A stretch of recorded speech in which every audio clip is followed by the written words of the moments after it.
سیدنا عمر رضی اللہ عنہ مکہ مکرمہ سے مدینہ آ رہے ہیں، رات کو ایک جگہ لیٹ گئے، تہجد کے وقت آنکھ کھلی، دیکھا کہ آسمان پہ چاند چمک رہا ہے، نور برسا رہا ہے، خنکی تھی، رحمت کے نزول کا وقت تھا۔ تو ایسے وقت میں پھر اللہ سے مانگنے کو دل کرتا ہے۔ تو عمر رضی اللہ عنہ نے اٹھ کر اللہ سے دو دعائیں مانگی۔ ایک تو آسمان کے چاند کو دیکھ کے ان کو اپنے مدینہ کا چاند یاد آ گیا، نبی علیہ السلام کی یاد آئی، تو انہوں نے دو دعائیں مانگی، اللہم ارزقنی شہادتن فی سبیلک، اللہ مجھے اپنے راستے میں شہادت عطا فرما، وجعل قبری فی بلد حبیبی، اور اپنے محبوب کے شہر میں میری قبر بنا دیجیے۔ اپنی دو دعائیں، دو آرزویں، دو حسرتیں اللہ کے سامنے پیش کی۔ اللہ تعالیٰ نے دعا کو قبول کر لیا، مگر دعا کو قبول کیا تو کیسے کیا؟ شہادت تو انہیں پہاڑ کی چوٹی پہ مل سکتی تھی، زمین کی گہرائیوں میں مل سکتی تھی، کہیں دریا میں مل سکتی تھی، کہیں گلی کے موڑ پہ مل سکتی تھی، مگر نہیں، اللہ تعالیٰ نے عمر لانوں کو شہادت تو دی۔ کہاں پر؟ باوضو ہیں، نماز کی حالت میں ہیں، اور نبی علیہ الصلوۃ والسلام کی مسجد میں ریاض الجنہ میں مصلی کے اوپر کھڑے ہیں، وہاں ان کو زخم لگایا جاتا ہے جو بالآخر شہادت کا سبب بنتا ہے۔ اب انہوں نے تو یہ تو نہیں مانگی تھی اللہ اپنے محبوب کے مصلی پہ مجھے شہادت عطا۔ تو مانگنے والے نے دیکھو فقط شہادت مانگی، مگر دینے والے کی دین اتنی بڑی کہ مانگنے والے کی توقع آپ سے بھی زیادہ۔ انہوں نے دعا مانگی تھی، اللہ محبوب کے شہر میں مجھے دفن ہونا نصیب فرما، تو اگر جنت بقیع میں دفن ہو جاتے تو دعا پوری ہو جاتی، مگر نہیں، اللہ تعالیٰ نے جب دعا قبول کی تو ان کی توقع سے بڑھ کر معاملہ کیا، کیا کہ اللہ تعالیٰ نے ان کے لیے اپنے محبوب کے حجرے میں محبوب کے قدموں میں دفن ہونے کی توفیق عطا فرمائی۔ تو دستور یہ نکلا کہ مانگنے والا جو بھی مانگتا ہے، دینے والا اس کی امیدوں سے بڑھ کر اپنی شان کے مطابق عطا فرماتا ہے۔ وہ دینے والا بڑا کریم ہے۔ خدا کی دین کا موسیٰ سے پوچھئے احوال کہ آگ لینے کو جائیں پیمبری مل جائے، ہم کو شکوہ ہے ہمارا مدعا ملتا نہیں، دینے والے کو گلا ہے کہ گدا ملتا نہیں، غفلت شعاری دیکھ کر بندے کی کہتا ہے کریم، دینے والا دے کسے دستے دعا ملتا نہیں۔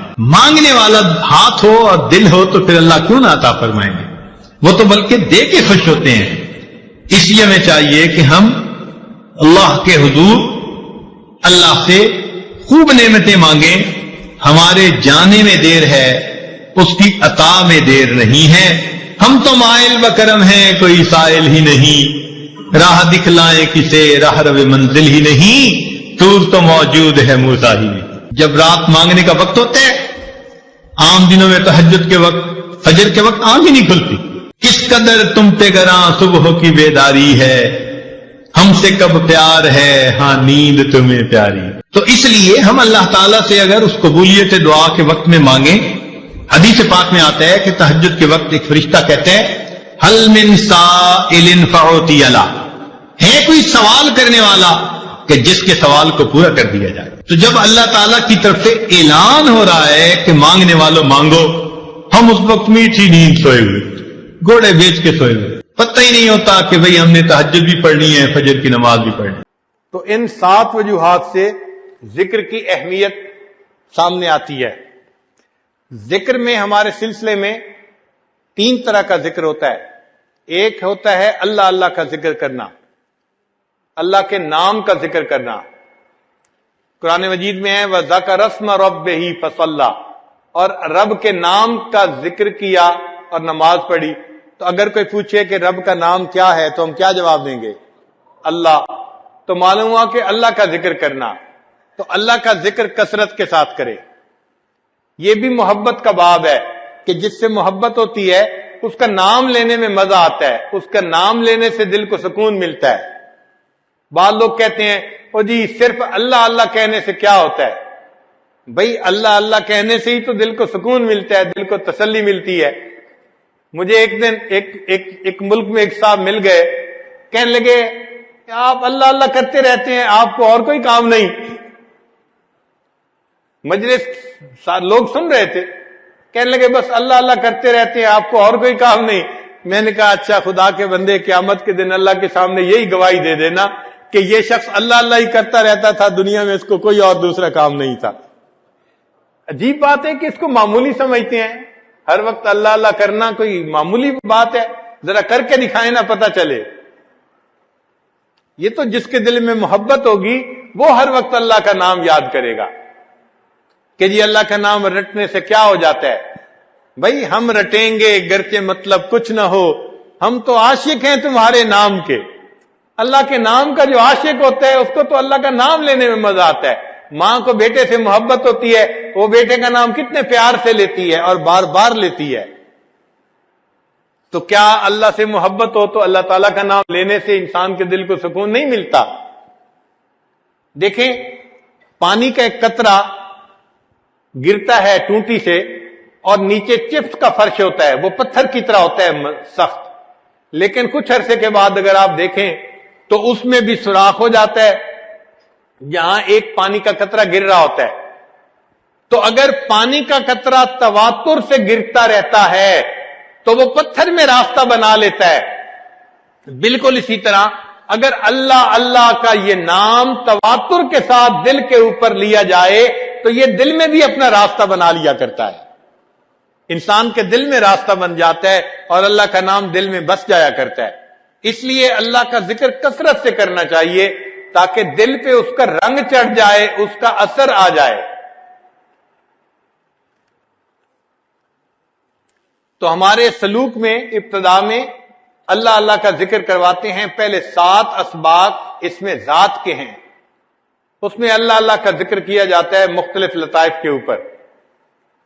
پھر اس کے بعد تحلیل کے اسباق ہیں، لا الہ الا اللہ کا ذکر، یہ تحلیل بھی افضل الذکر ہے، افضل الذکر لا الہ الا اللہ۔ تو یہ نفی اسباق کا ذکر بھی کثرت کے ساتھ کیا جاتا ہے۔ ان اسباق میں ہمارے مشائخ کہتے ہیں کہ 3000 دفعہ یا 5000 دفعہ یا 7000 دفعہ انسان روزانہ لا الہ کی ضرب لگائے، اور اس کی اوپر کی حد کوئی نہیں ہے، کم کی حد تو ہے، اوپر کی حد نہیں ہے، جتنا مرضی لگائے۔ الحمدللہ اس وقت بھی ایسے لوگ ہیں جو اپنے معاملات بتاتے ہیں کہ ہم ایک دن میں 40,000 مرتبہ روزانہ تحلیل کا سبق کرتے ہیں۔ ہم ہی میں سے ہیں اسی ماحول میں، ان کے لیے بھی یہی مصروفیتیں ہیں، ان کے لیے بھی یہی تقاضے ہیں، مگر ان کے دل میں اللہ کی محبت ہے جس وجہ سے وہ اللہ کی یاد کے لیے وقت نکال لیتے ہیں، اور ہم محبت کی وہ حرارت محسوس نہیں کرتے۔ ہم کہتے ہیں جی ہمارے پاس فرصت ہی نہیں ہے، ہمارے لیے 3000 دفعہ کرنا مشکل ہوتا ہے۔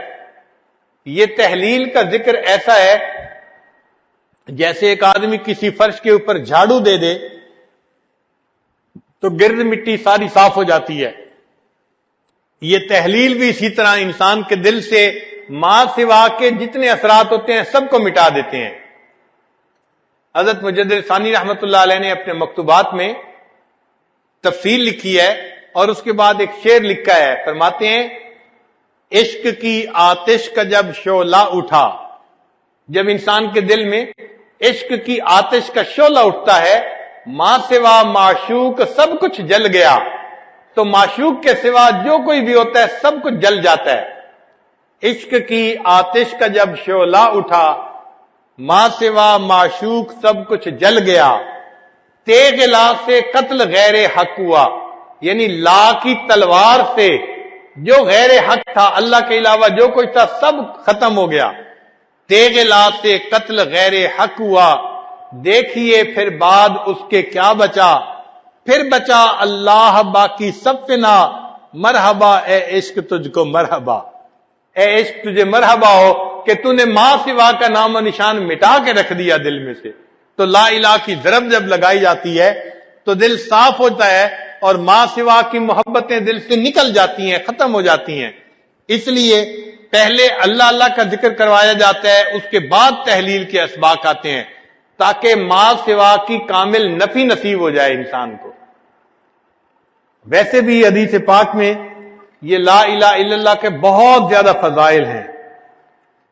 نبی الاسلام نے ارشاد فرمایا الایمان بدع و ستون شعبہ اعلیٰ شہادت اللہ الہ الا اللہ وادناہا اماطۃ الاذی عن الطریق والحیاء شعبۃ من الایمان، یعنی ایمان کے 73 شعبے ہیں اور ان میں سب سے جو اعلیٰ ہے وہ لا الہ الا اللہ ہے۔